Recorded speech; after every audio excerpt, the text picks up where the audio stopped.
Alright, ladies and gentlemen, so I don't know if you remember earlier in the year, I made a video about Twomad's death and how it was very strange. And how after his death, a whole bunch of allegations from people like James C started coming out calling him a rapist and a pedophile and basically accusing him of the most heinous type of shit that he could no longer defend himself against now that he was basically dead. I'm not entirely sure why James C would come out and make all of these allegations public now that he's finally gone. Like, why not do that stuff when he was alive? Like, that just seems kind of pussy to me. But anyway, to recap, when Twomad's death first came out, it was reported that he died while playing Overwatch, which was like a whole big ass meme for the last 4 or 5 months. You know, people really didn't know what to think of it at the time. Like, how do you die while playing Overwatch? Like, a lot of people assumed that he maybe overdosed, OD'd on something, maybe had a heart attack, was sleep deprived, or maybe even committed to unaliving himself. Who knew at the time? There were even photos of him posing with guns and people accusing him of being a violent, dangerous, psychotic person. Turns out these guns were mostly fake. They were like BB airsoft guns, and these photos, I suppose, posted by James and I believe this other girl that he was corroborating with by the name of Justa Minx were working in tandem, posting these photos completely out of context to make him look bad. There was an ongoing lawsuit apparently of him harassing, I believe, Justa Minx or some other chick. I'm not sure how that's going right now. I suppose now that he's passed away, like, that's probably no longer a thing. And it's just like, at the time, I found it very strange and very mysterious and weird how people will literally wait for you to die before throwing all these allegations at you. Like, what in the world? Being so pussy that you gotta wait for somebody to die before you actually start to slander them is crazy. But fortunately today, as reported by TMZ, I am able to confirm that the death of Twomad has been revealed,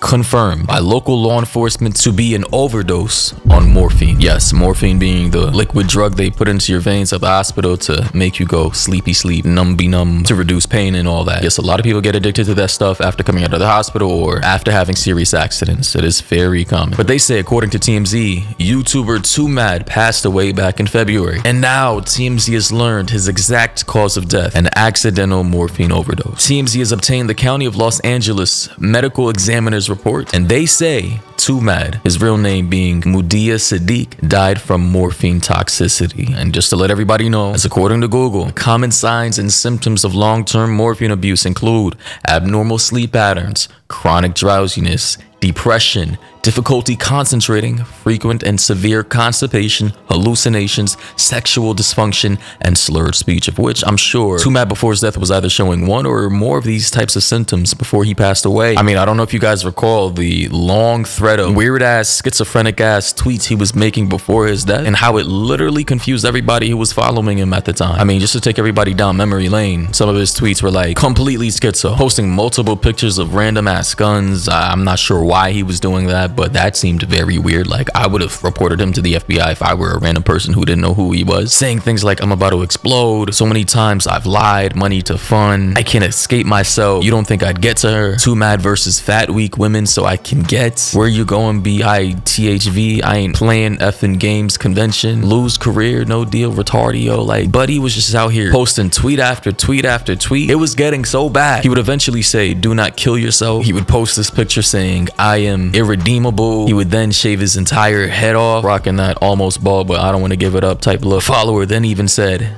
bro needs a hobby, highlighting a screenshot of the amount of tweets this man was making per day, each day. 94 tweets, 142 tweets, 162, 83, 72, 47, 40, 56, 95, 179. And this would probably, if somebody could investigate this, be correlated to the amount of morphine he was probably taking per day. The more he took, the more he tweeted. So yeah, I mean, shit's kind of crazy. But TMZ also reported that another drug by the name of mitragynine, commonly used to treat opioid withdrawal, also contributed to his death. As according to the medical examiner, police discovered that Twomad was dead at his Los Angeles area home after cops say his therapist called them to conduct a welfare check. Law enforcement sources told us they were looking into the death as a possible OD because they found drug paraphernalia at the scene. Now they've confirmed drugs as the culprit. And you want to know what's crazy about this entire thing is the fact that everybody knew this man was on drugs. And as far as I can tell, nobody could legitimately prove it. I haven't seen any reports of close friends or family members confirming his morphine use. However, everybody had suspected it because, like, no normal person acts like this. I mean, Twomad was always a little crazy. Like, his content was based off of him acting like an edgy, spontaneous meme boy for the content. But at a certain point late last year, people started to legitimately wonder, like, if this man was addicted to something crazy. Even Keemstar came out and said, are you on drugs? Question mark. A legitimate question. Twomad said, hell no, I'll never use drugs. And then next thing you know, a couple months later,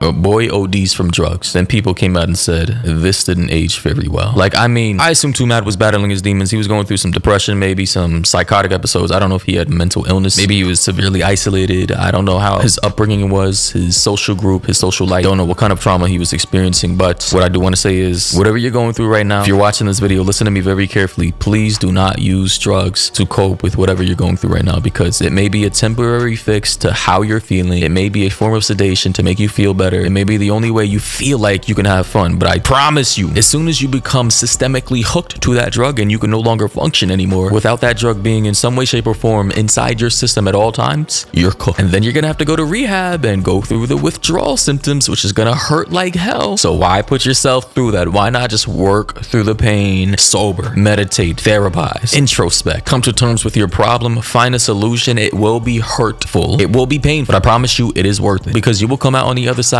a winner, stronger, or tough and rugged, in contrast to having to be a loser addicted to drugs in order to cope with a life that you could have possibly changed for the better. And it's just crazy how nobody really is taking his death that seriously. Like, has any family members, mothers, fathers, sisters, aunts, uncles came out and made any public statements about his death? Like, it just feels like this man was severely alone, isolated, with nobody that truly cared about him. Man passed away, and as far as I know, he had no girl, no kids, no future prospects. Sure, he made a lot of money, he had his own home, you know, cars and all that, but like, this just goes to show you that even if you are a celebrity, an internet celebrity, you get fame and money and views and all that, that shit really doesn't matter in the end. Like, if you don't have a legacy to leave behind, something positive to leave behind in the world, something to say that I'm super proud of on your deathbed, then what was the point of all of it for? The fact that so many people have memed about his death is truly disturbing to me, because it really shows the severe lack of empathy in this world. I mean, God, I know Twomad wasn't the best person, right? I know towards the end he built up a lot of resentment from his followers, and he was saying a lot of crazy shit, and he even mocked the death of a trans teenage girl in England who got stabbed to death. I know that was a crazy thing. I talked about that, but holy fuck, are we to the point in society to where we're all just gonna meme people after they die? Like, hey man, I guess at the end it was all karma. What goes around comes around. You live by the sword, you die by the sword. He was a psychotic memester who memed other people's deaths, and in the end he got his own death memed by pretty much the entire internet. But one thing I do want to know is your thoughts on the entire situation. We now know that he overdosed from morphine by the medical examiner in LA, but he rose to fame, started out on Overwatch, got millions of followers, millions of dollars, and then his life ultimately, in some kind of universal poetic comedy relief, died while playing Overwatch. Like, bro, his career started in Overwatch and it died with Overwatch. I mean, Jesus Christ, what are the odds of that? Yeah, anyway, let me stop rambling. If you're new to the channel, sub, of course, like the video, comment down below, let me know all your thoughts, turn on noties, join the Discord server down below, and everybody, until next time,